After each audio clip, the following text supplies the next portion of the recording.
Le 7-8, chronique de l'environnement avec Valérie Auribeau. Bonsoir Valérie. Bonsoir Wilfried. Quel sera le thème de ce soir? Eh bien ce soir, Wilfried, nous partons à la découverte des terres agricoles de Saint-Quentin en Yvelines et du plateau de Saclay avec l'association Terre et Cité avec nous en plateau pour en parler et découvrir les liens entre les sols et les exploitations.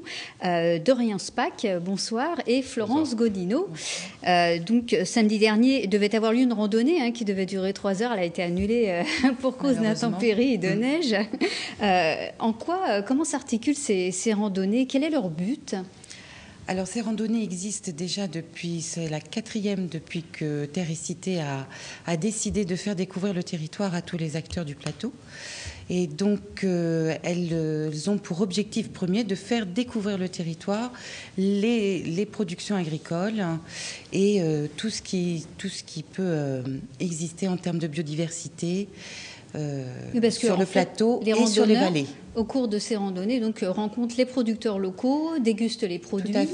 Tout à fait. Alors donc ce sont des parcours dans lesquels on met en évidence les producteurs du plateau. Donc le long du parcours, nous avons des intervenants, soit sur la biodiversité, mais vous avez aussi la possibilité de visiter des fermes, des producteurs qui ouvrent leurs fermes pour pouvoir expliquer leur production, leur métier tout simplement. D'accord. Alors, quelles sont cette biodiversité? Quelle est cette biodiversité qui existe notamment dans la vallée de Chevreuse, sur le plateau de Saclay? Alors, vous avez plusieurs formes de biodiversité puisque vous avez plusieurs types d'écosystèmes. Vous avez donc ce qu'on peut appeler la biodiversité domestique avec l'agriculture. Vous avez des forêts, vous avez des zones humides et vous avez donc qui sont plus ou moins dans les vallées.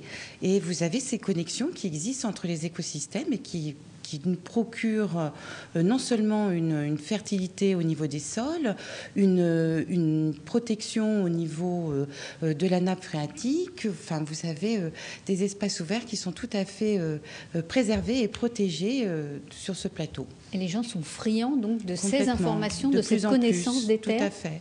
Tout à fait. Ils souhaitent être avertis et avoir la possibilité de découvrir avec des acteurs du plateau, enfin tout du moins locaux, qui sont susceptibles de répondre à leurs interrogations et avoir de ce fait des informations qui sont au plus locales possible. Il y a un côté militant aussi dans votre association de défense justement de ces terres face à l'urbanisme, face aux villes. C'est un peu le but de l'association qui s'est développée. Il y a d'autres actions, mais oui, en fait, l'association effectivement est née de cette, je dirais, d'une certaine réaction à peut-être une certaine vision de la ville. Et en 2006, l'État avait proposé une ville nouvelle sur le plateau de Saclay de 150 000 logements, etc. Donc des choses qui sont quand même très conséquentes. On en est assez loin aujourd'hui. Terre et Cité est née en 2000, donc même auparavant de ça, mais ça fait longtemps qu'il y a des projets d'urbanisation sur le plateau de Saclay.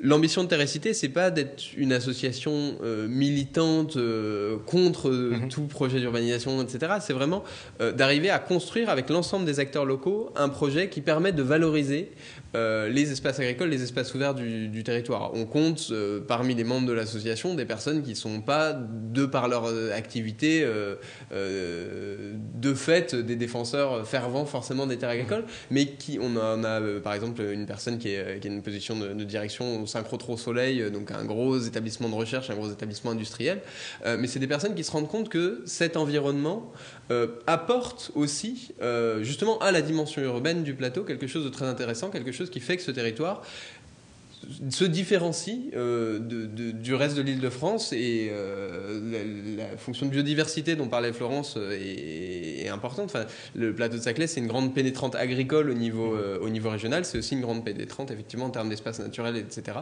Et c'est quelque chose qui contribue à l'attractivité et au dynamisme de ce territoire. Alors, le projet du Grand Paris, notamment, pose question et remet en question justement cette réserve de terres agricoles. Il y a quand même une évolution assez significative sur ce point-là, c'est-à-dire que la loi du Grand Paris du 3 juin 2010 est la première loi qui prévoit une grande opération d'aménagement, qui prévoit en même temps que l'opération d'aménagement la préservation d'une zone de protection sanctuarisée, donc la zone de protection des espaces naturels, agricoles et forestiers du plateau de Saclay, au moins 2300 hectares d'après la loi. On espère que ce sera un petit peu plus, mais voilà, il y a cette base-là. Donc on sent qu'on est déjà quand même a priori sur une démarche qui est plus une démarche de dire on va tout urbaniser. C'est-à-dire que en partant du moment où on part du principe qu'on va urbaniser une partie du plateau, on pose en parallèle les garanties pour s'assurer que le reste puisse garder une fonctionnalité agricole à long terme. D'autant que ces terres font partie des plus fertiles d'Île-de-France, hein, on y cultive les céréales principalement. Non seulement d'Île-de-France, mais même de France et d'Europe. D'accord. On a des moyennes de production sur le plateau de Saclay qui sont de mémoire de 10 à 15 quintaux par hectare en production de lait, de 10 à 15 quintaux par hectare supérieur à ce qu'on a en Essonne. Et l'Essonne même est elle-même 10 à 15 quintaux supérieur à ce qu'on a au niveau de moyenne nationale.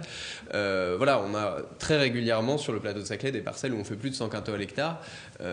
Et en plus, c'est des terres qui sont extraordinairement résistantes à la sécheresse parce qu'en fait, on a une couche d'argile avec quelques mètres de limon par-dessus, mais du coup, la couche d'argile retient l'eau. Et donc, du coup, pendant les grands épisodes de sécheresse qu'on a connus récemment, alors qu'au Nord-Essonne, on perdait 50 à 75% des récoltes dans certains cas, sur le plateau de Saclay, ils ont fait quasiment les mêmes rendements sans avoir à irriguer les terres. Donc, on a vraiment, dans le contexte quand même assez difficile qu'on devrait avoir au niveau des questions environnementales dans les années qui viennent, on a des terres qui sont assez exceptionnelles, même franchement exceptionnelles dans la manière dont elles se comportent et qu'il est essentiel de préserver.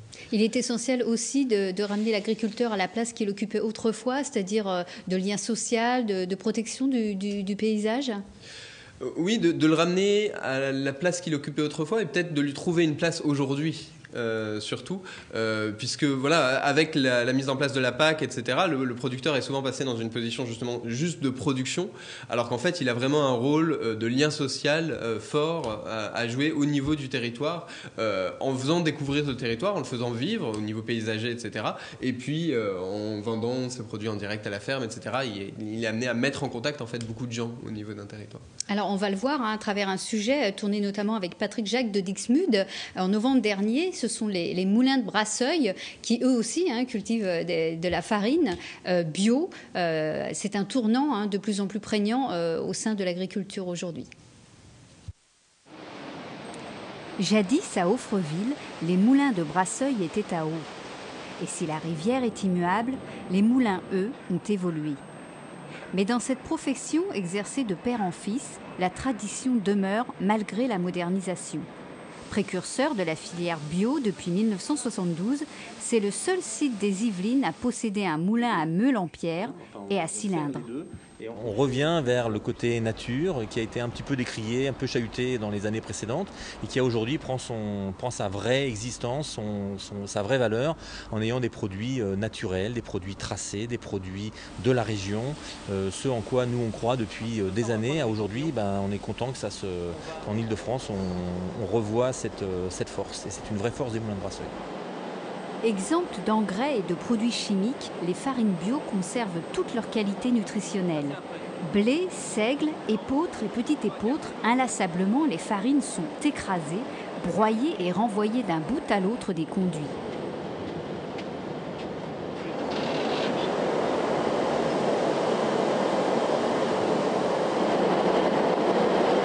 Contrôle qualité, vérification, suivi des dossiers, le métier de meunier aussi s'est adapté au temps moderne. Je dirais que le métier il a un petit peu évolué parce que en tant que responsable de production, avant c'était essentiellement être beaucoup sur le terrain, alors que ça l'est toujours, mais parallèlement il y a beaucoup de travail en amont lié à la qualité, au matériel, à la maintenance. Donc c'est beaucoup plus complet et je pense qu'avant c'était il y a de ça plusieurs années en arrière, c'était surtout beaucoup plus technique. Le bio exige de la transparence et une traçabilité.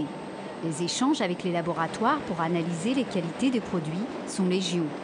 Une exigence qui engendre un chiffre d'affaires de 3 450 000 € en évolution malgré la crise. Car la part du bio augmente d'année en année, une offre qui répond à une demande croissante. En 2011, Les moulins de Brasseuil ont produit 5258 tonnes de farine.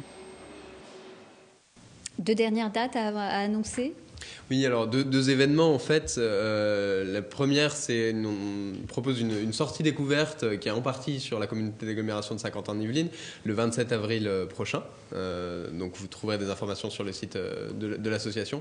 Et la seconde, c'est qu'on mène actuellement un cycle de concertation pour proposer à tous les acteurs du territoire qui souhaitent réfléchir justement le devenir de ces terres agricoles. Donc on va avoir un certain nombre d'événements grand public au printemps et de même vous trouverez les informations assez prochainement sur le site de l'association si ça vous intéresse de venir participer à la réflexion sur le devenir des espaces agricoles du plateau de Saclay. Avec des événements festifs qui viennent compléter ce cycle de concertation. D'accord, l'association Terrecité. Association Terrecité. Merci à tous les deux. Valérie, pour conclure beaucoup. ce rendez-vous environnement, 2 rendez-vous dans l'agenda. Oui, quel éco-consommateur êtes-vous? Ce sera la question posée par la Maison de l'Environnement le samedi 26 janvier à 10h. L'occasion de rencontrer les acteurs du sel de Rambouillet, ces associations qui privilégient l'échange de biens, de savoir-faire et de services. On va faire un focus sur le sel d'ailleurs Voilà. dans un instant avec un reportage de la rédaction. Et puis autre rendez-vous dans l'agenda, une projection à suivre. Une projection d'un documentaire de Colline Serrault, Solutions locales pour un désordre global. L'occasion de répondre en fait aux problèmes des désordres écologiques qui nous préoccupent. Le film sera diffusé le mardi 29 janvier à 20h30 à la maison de quartier Joseph Cosma de Guyancourt, suivi d'un débat. Merci Valérie. Prochain rendez-vous environnement dans le 7-8 la semaine prochaine, aux mêmes horaires. Et puis également sur TV Fil, le magazine Équilibre consacré ce mois-ci à l'éco-consommation. Le sel, Justement. le système d'échange local. Le sel, c'est très utile. Vous nous l'avez dit d'ailleurs aujourd'hui sur les routes, mais c'est aussi un système d'échange. Les adhérents de Guyancourt, par exemple, s'échangent toutes sortes de services. Il n'y a pas de notion d'argent. La seule monnaie fictive existante s'appelle la grenouille.